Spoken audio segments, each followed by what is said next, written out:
Learning with Earning, world's first live freelancers training portal, providing online top-rated trainers with exclusive live sessions on freelancing skills in Pakistan, USA and Canada. Let's learn and earn from your home.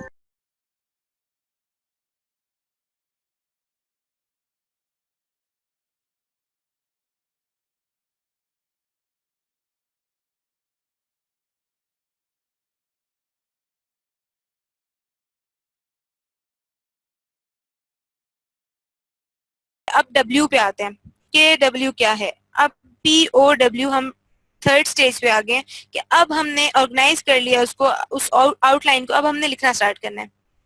अब आपके पास एक full outline होनी चाहिए जो कि well structured हो, जो कि उसका फ्लो ठीक हो, वो सारी चीजें अब आपके पास हैं।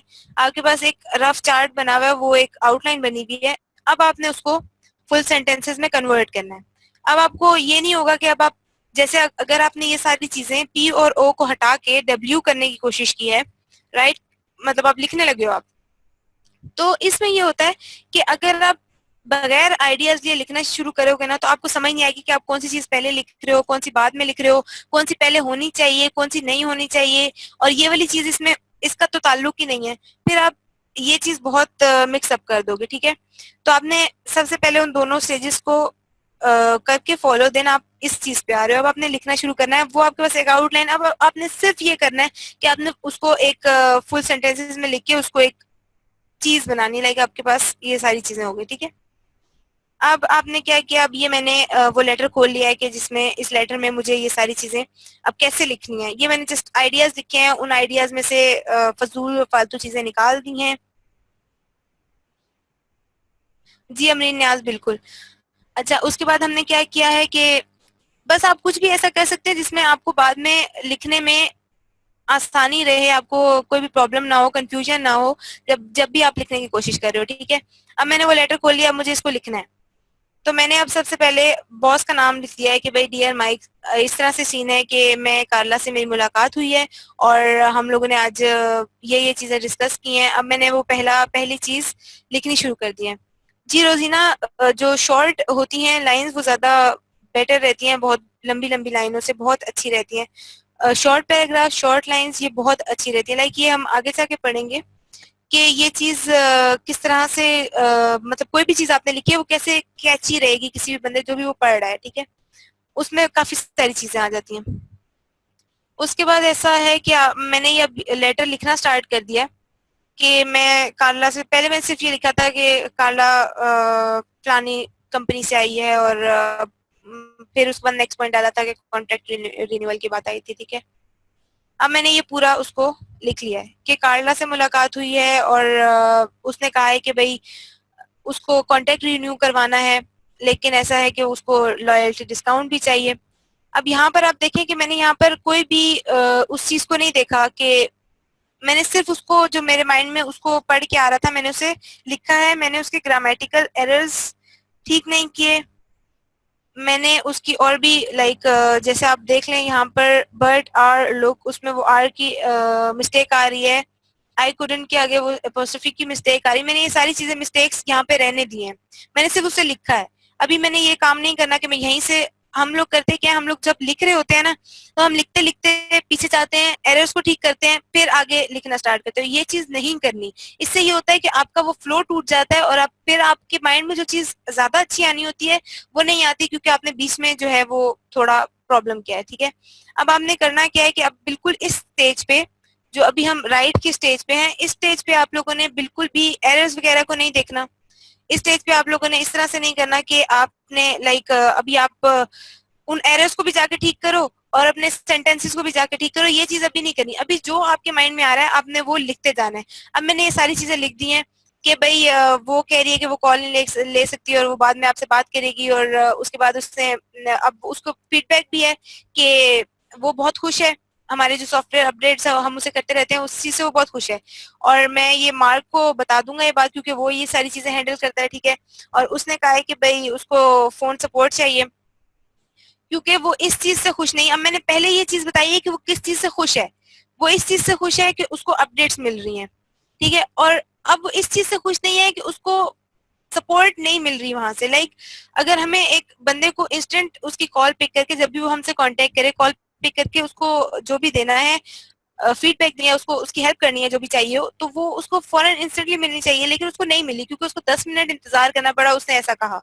ठीक है, और मैंने उससे कहा कि भाई मैं इस चीज पे जो है आपकी, ये मैंने नोट कर लिया ये बात, तो मैं इस पे बॉस को बताऊंगा और फिर नेक्स्ट टाइम जो है ये बात नहीं होगी। ठीक है, अब मैंने फर्स्ट पैराग्राफ को इस तरह से लिख दिया, सेकंड को मैंने उसमें ये लिख दिया कि किस चीज से वो खुश है, किस चीज से वो खुश नहीं है। थर्ड पैराग्राफ में ये कहा है कि भाई उसने ये कहा है कि भाई वो एक न्यू सॉफ्टवेयर वो स्टॉक मार्केट एनालिसिस के लिए इसको चाहिए, और वो कह रही है कि अगर उसके साथ मीटिंग अगर आप लोग अरेंज कर लें तो ज्यादा बात है। फिर एंड पे मैंने उसको एंड कर दिया। ठीक है, अब ये आप देखें कि तीनों पैराग्राफ है, इन तीनों पैराग्राफ का एक एक टॉपिक होगा। सबसे पहले कि उसको क्या क्या चीज, मतलब उसको डिस्काउंट चाहिए, वो सबसे पहले मैंने वो चीज लिखी है जो वो चीज सबसे ज्यादा जरूरी है। लाइक उसने उसको जो कॉन्ट्रैक्ट हमारे साथ उसका चल रहा है, उस कॉन्ट्रैक्ट को वो रिन्यू कराना चाहती है। सेकेंडली कि वो किस चीज से खुश है, किस चीज से नहीं खुश है। थर्ड ये कि वो और क्या उसको चीज चाहिए जो एंड पे आती है। ठीक है, अब राइट में हमारे पास ये आ गया कि हमने इस स्टेज पे ये है कि इस स्टेज पे आपको कोई भी, अगर आपने वो आउटलाइन तैयार भी की है, उसको लिखने के लिए आपने और भी चीजें बीच में डाली हैं, तो उसमें उस स्टेज में, इस स्टेज में आके आप बहुत सी चीजें हटा भी सकते हो, बहुत सी चीजें ऐड भी कर सकते हो। लाइक अगर आपको ये आइडिया लग रहा है कि ये आइडिया ठीक नहीं है, ये आइडिया ठीक होगा, अभी मैं लिख रहा हूँ तो मुझे ये चीज समझ आ रही है कि ये वाली चीज ठीक नहीं है, ये वाली चीज ठीक है, तो इस चीज में आप उन चीजों को, न्यू चीजें ऐड भी कर सकते हो, और जो पुरानी आपने आउटलाइन तैयार की है उसमें से बहुत सी चीजें हटा भी सकते हो। ठीक है, इस राइट की स्टेज पे आके आप पीओ, पावर, पेयर और ऑर्गेनाइज वाली चीजों दोनों को लेके साथ चल सकते हो। ठीक है, मेन हेडिंग्स बना के देन एक्सप्लेन करें। तलहा मकबूल, ये लेटर की बात हो रही है ना। अब अगर आप वो ऐसे लिखने लगोगे तो उसमें आप हेडिंग्स बनाओगे, फिर उसके बाद उसके लाइक सब हेडिंग्स बना सकते हो, उसके बाद उसके बुलेट्स बना सकते हो। ठीक है, वो मतलब कैची हो जाता है। लाइक अगर कोई पढ़ेगा देखेगा उसे, तो वो अगर हेडिंग्स में लिखा हुआ है ना तो वो उसे अच्छा लगेगा। मैं दोनों चीजों को साथ लेके इसलिए चल रही हूँ कि जैसे ऐसे में भी आपको पता चल जाए किस तरह से काम करना है, और अगर आप एक फॉर्मल लेटर लिख रहे हो तो वो आपको किस तरह से लिखना है। ये फॉर्मूला यूज करते हुए दो चीजें मैं इसलिए साथ लेके चल रही हूँ ताकि आपको समझ आए कि पावर फॉर्मूला आप हर चीज में कैसे यूज कर सकते हो।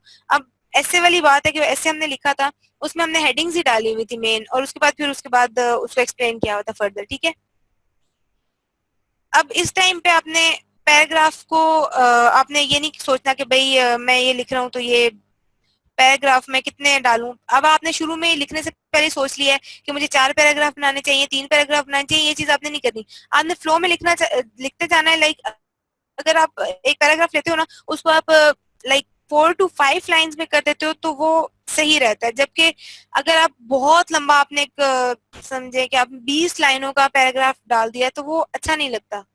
तो आप शॉर्ट शॉर्ट पैराग्राफ रखें, हर पैराग्राफ का एक अलग से टॉपिक रखें, या अगर आप ऐसे लिख रहे हैं तो आपने एक मेन टॉपिक डाला हुआ है, जैसे वो एक्सरसाइज वाला था, उसमें आपने सबसे पहले डेंजर्स लिखा हुआ है, तो उसमें उस डेंजर्स में आपने जो भी चीजें डाली हुई है ना, वो आपको समझ आ रही है कि आपने इस पूरी उस चीज को एक हेडिंग दी हुई है ऊपर डेंजर्स की, उसमें आप जितने भी पैराग्राफ करेंगे तो वो एक ही टॉपिक फॉलो कर रहे हैं। ठीक है, तो आपने उस चीज को इस तरह से लेके चलना है, और कोई चीज लिख रहे हैं तो आपने उसको उस तरह से लेके चलना है। ठीक है, अब वो चीज डिपेंड करती है कि आपके पैराग्राफ कितने बनेंगे, कि आप क्या चीज जो है वो लिख रहे हो। ठीक है, आपके कितने पैराग्राफ बनेंगे।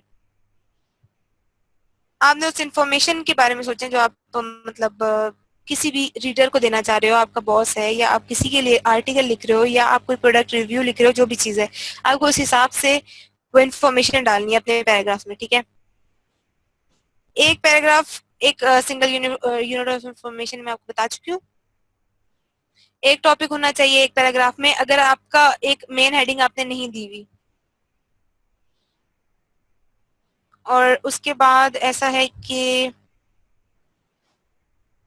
पैराग्राफ्स आप कैसे अच्छे लिख सकते हैं। सबसे पहले आपने पैराग्राफ का टॉपिक डिसाइड कर दिया। अगर आप एक ऐसे लिख रहे हैं तो उसमें ऐसा है कि आपने एक मेन हेडिंग दे दी है, उसके बाद उसके छोटे छोटे पैराग्राफ डाल दिए हैं, तो मीन्स कि आप उसी टॉपिक को फॉलो कर रहे हो।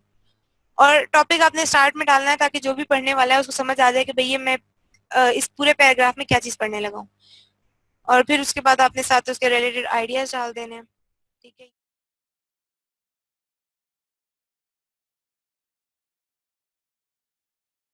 उम्मीद करती हूँ स्टूडेंट्स आपको आज का टॉपिक भी समझ आया होगा। जो चीज़ें आपने समझी हैं वो नोट्स की फॉर्म में भी अवेलेबल है। मेक श्योर आप ये वीडियो को बार बार रिप्ले करें जब तक आपके जहनों में डाउट्स क्लियर नहीं हो जाते। अगर आपके जहनों में फिर भी कोई क्वेश्चन, क्यूरीज, कोई प्रॉब्लम आपको दरपेश आ रही है तो आप गूगल और यूट्यूब भी यूज़ कर सकते हैं उसे सॉल्व करने के लिए, उसका सोल्यूशन निकालने के लिए। अगर उसके बाद भी आपकी प्रॉब्लम या आपकी डिफिकल्टी सॉल्व नहीं होती तो आप हमें लर्निंग विद अर्निंग के पेज पे भी इनबॉक्स कर सकते हैं। उसके अलावा आप हमारी ऑनलाइन सपोर्ट से भी रब्ता कर सकते हैं। मेक श्योर कि आपको एक टॉपिक क्लियर हो, उसके बाद ही आप नेक्स्ट टॉपिक पे मूव करें। आप हमारा ऑनलाइन क्विज क्लियर करें, आप हमारा ऑनलाइन टेस्ट क्लियर करें, उसके बाद आपको एक सर्टिफिकेट अलॉट किया जाएगा। उसके बाद ही आप नेक्स्ट टॉपिक पे मूव कर सकते हैं। अल्लाह हाफ़िज़।